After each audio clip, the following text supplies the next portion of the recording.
Here we go, new gimbal. Hello everyone, a very warm welcome to you. I hope you are well. My name is Nick and we're on, whoa, I go out of focus there. We're on a Friday walk for a change. Yes, that's right.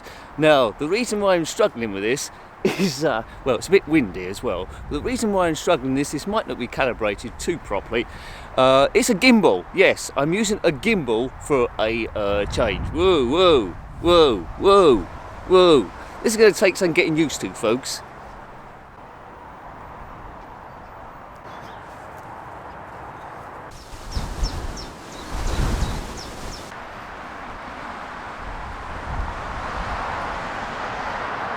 This is my second attempt at this video, because I did aim to, yes, I did aim to do it in one go, but on the vineyard where I plan to start, there's lots of people working there, so obviously being in a vineyard is big business, but hopefully I will do a bit better this time round. This gimbal apparently weighs 1 kilogram, so you know, it's going to test my strength.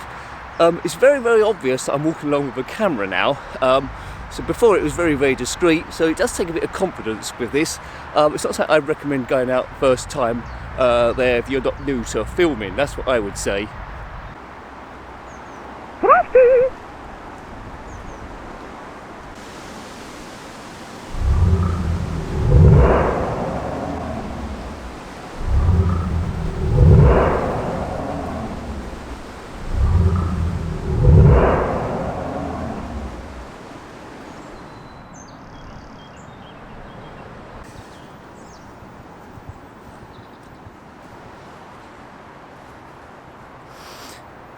What's this? I think there's some burning been going on.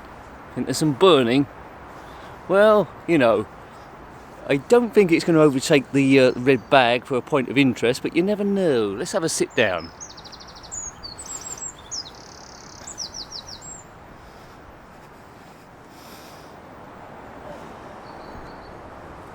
Hello there. Now, it's the school holidays. It's very windy, and also it's muddy as well, and I'm outside with new tech, so everything is against me on this. But anyway, sometimes you just have to go out and do it.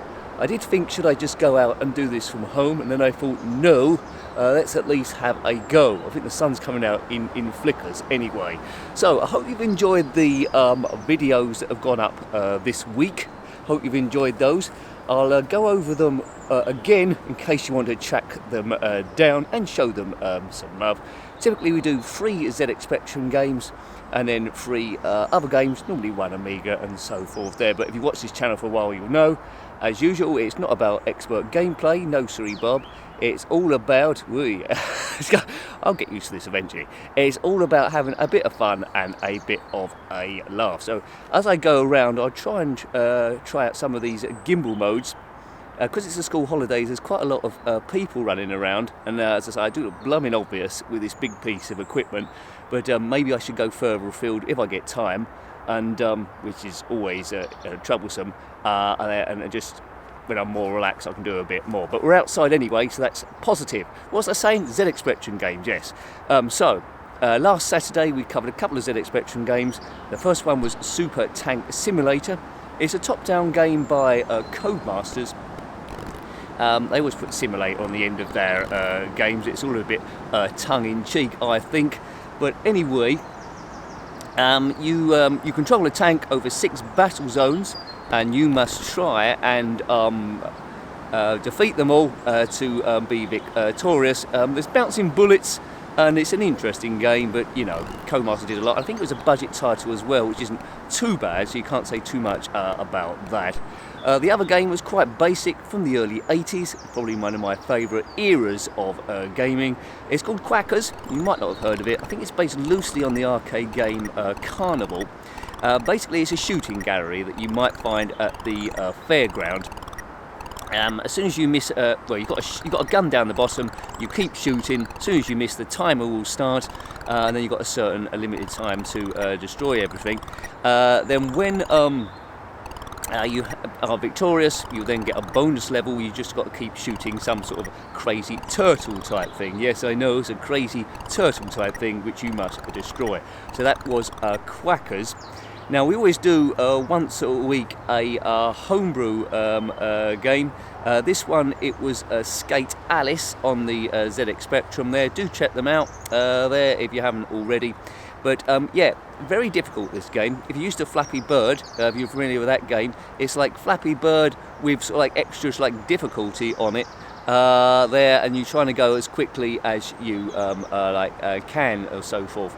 You've got to avoid obstacles. You're in the future. You control a girl called Alice going up and down on your skateboard. It's by Alco. It's a sequel to Techno Alice, which I still haven't reviewed quite yet. So it'll be interesting to take a look at that one. Right, okay.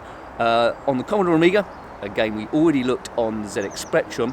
This one was called Wild Streets. Yes, Wild Streets. It's rubbish. Let's not pretend it's a rubbish sort of like a game. And you know, what can you do? Why does this thing keep scrolling slightly to the left? I need to learn it. Maybe it's my hand. Yeah. Anyway, Wild Streets. You control a black. Well, you don't control Black Panther. Black Panther's trying to help you as you try and rescue the man from the CIA. Yes, the CIA. Maybe it's the wind that's blowing this around. Maybe I need to go on lock mode. Let's try something else.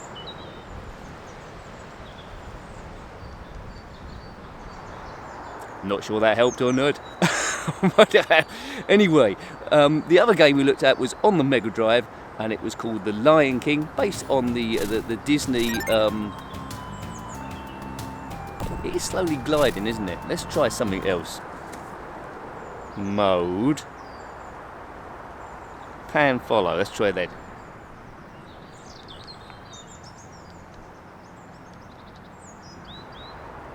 It's good, isn't it, this game? Anyway, The Lion King, yes, it's based by Disney, the film there. Oh, that's better. All the music is there, and it's quite tricky when you get to a certain stage, like the giraffes and stuff. Yes, I'll get the hang of this thing. So here we go. Let's go this way.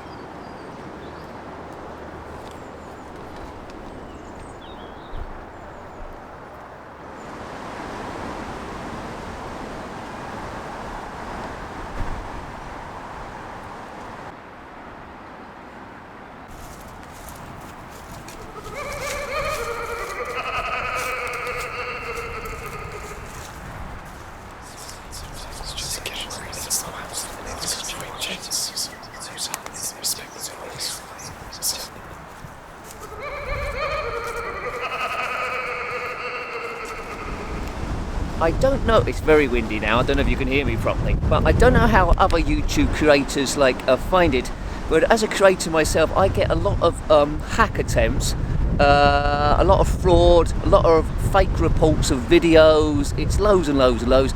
I think it's because I said to myself once, well, I said it repeatedly, this is to, the channel's here to deal with stress and help people. And then you get a certain percentage of the population, because I'm trying to help people, try and destabilise stuff. Well, each time I'm successful.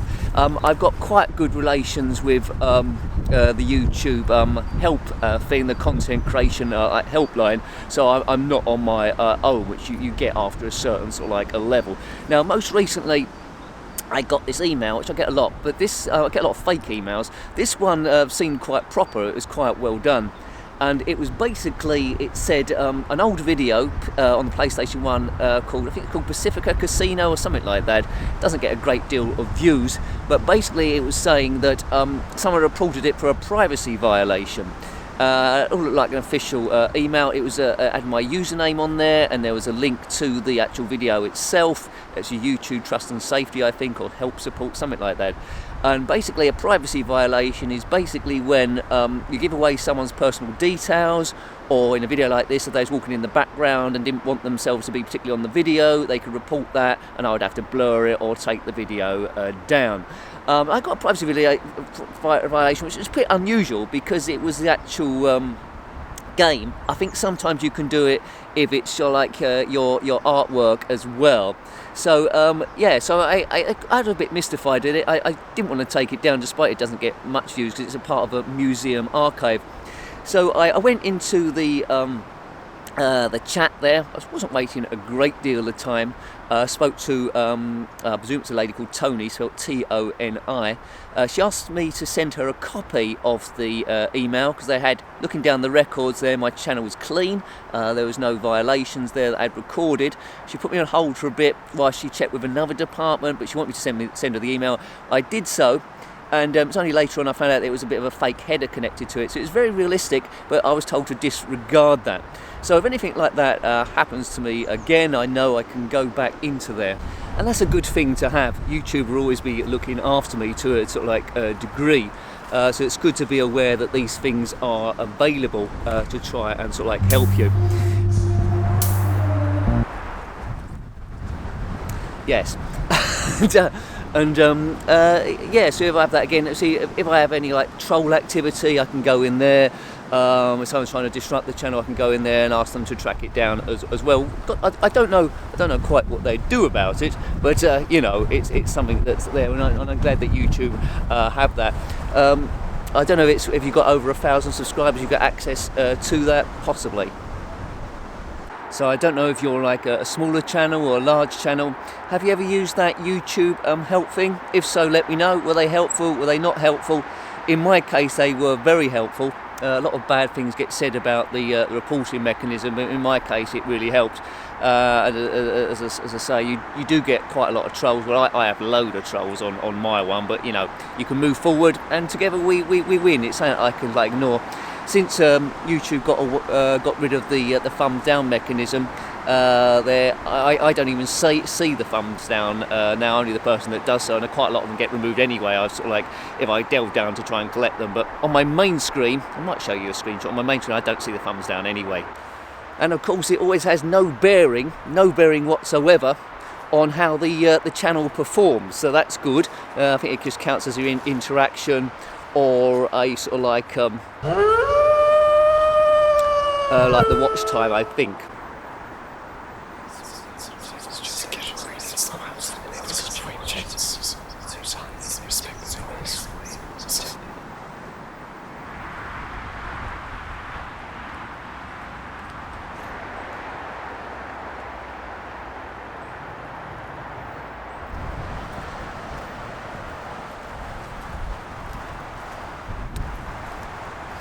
Here we go, coming up to the red bag, possibly, I don't know, might be a red bag. Tracking on. Is it here? I think we can see it, folks. There we go, in all its glory, or not glory, or something. Yes, that looks great, doesn't it? Anyway, onwards and upwards. Off the busy main road, onto the gate of doom. Let's go through here. Let's go through here. Right, here we go. Oh, this way round, that's it. Right, good. Good, all safe. Boom.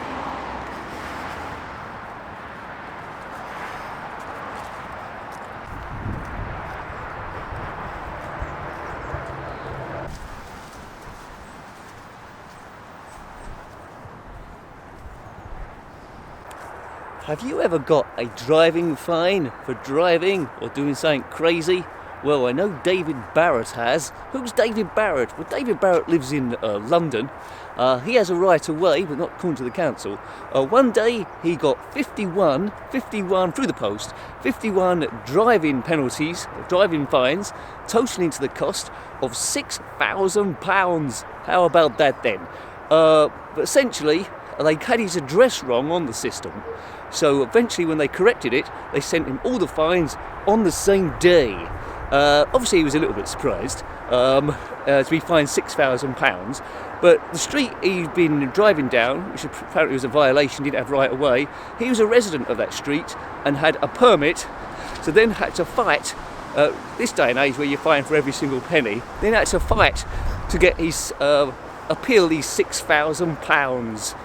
I mean, there are some errors, isn't there, bureaucracy and stuff, but that is just plain ridiculous, with plain stupidity stuff.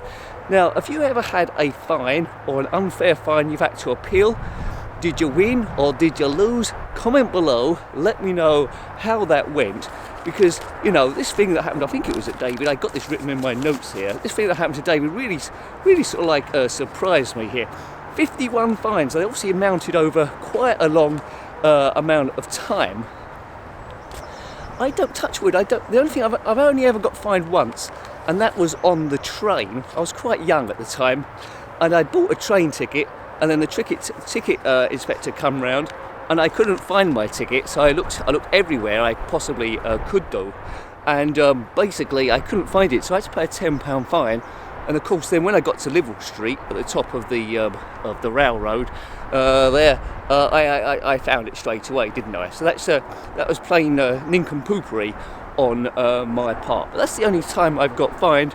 I certainly haven't got 51 letters through the post, all on the same day, telling me to pay £6,000. I think he got it sorted in the end, but surely someone at the other end. I mean, are we? It's just like the robots have taken over, really. Are we that stupid? Where one person sending these 51 penalties is going to think, hang on a minute, or at least try to contact him in another way, but that's how the world is this time. People want to wash their hands of stuff. I'm getting near the vineyards again, I have to turn around and go back this way. It seems to be manned by 1 million people, and obviously if I go past with a camera, it might seem like I'm snooping on them, which essentially I am a little bit. I fancy some wine now, you? Hello, it's you. I thought it was you because we were on the walk so far. What I wanted to ask you is, do you actually use Amazon? Do you use Amazon? I do, but I always get dissuaded by the 1-star reviews sometimes. So I'm sort of like pretty dependent on what the reviews say to decide whether something's a good item or not, as my notes blow away. It's very windy. I might be doing all this recording and you're not hearing anything at all. But anyway, I'm dependent on these 5-star reviews. Now, I read a report there, this might not surprise you at all, but quite often these ratings are fixed. Apparently there was some sellers of headphones, more than one of them, and I didn't know this, but apparently a seller's got an option where they can merge reviews together if they've got two very similar products, like i.e. one's blue and one's yellow, so they can merge them so the reviews are all in the same thing. This is being heavily abused. Apparently these headphone sellers were rating higher than like Sony and Bose and all the big ones because they put a load of 5-star reviews in there regarding cuddly toys. Apparently there was jigsaw puzzles in there as well. It's been brought to Amazon's attention, they're trying to sort it all out, but I'd imagine this sort of thing is widespread. I remember once, it's not quite so bad, looking for like Blu-ray videos, and in the reviews there's lots of DVD things, looking for a Blu-ray box set, and it's an old DVD thing for certain films. So they need to sort that out, because, you know, how are you supposed to make a proper decision? Have you ever bought something from Amazon based on a 5-star review and then it turned out the review was something else completely? I mean, obviously if something's a cuddly toy, they're more for you for not reading the reviews. But if you're someone that just looks at the star thing at the top and that's what you click on, well, I suppose you would do in a search, wouldn't you? That's going to fool you a bit off. So it'll be interesting to see what Amazon do to correct that. Now, I'm getting used to this gimbal, although it's a little bit heavier, well, a lot heavier, because it's on like a flexible thing like this. It's not too bad. It's not too bad to control. Hopefully, as well, because the camera's staying more level, a lot of stuff's more in focus and stuff. Yes, right. Here we go. Here we go. Let's go on the move.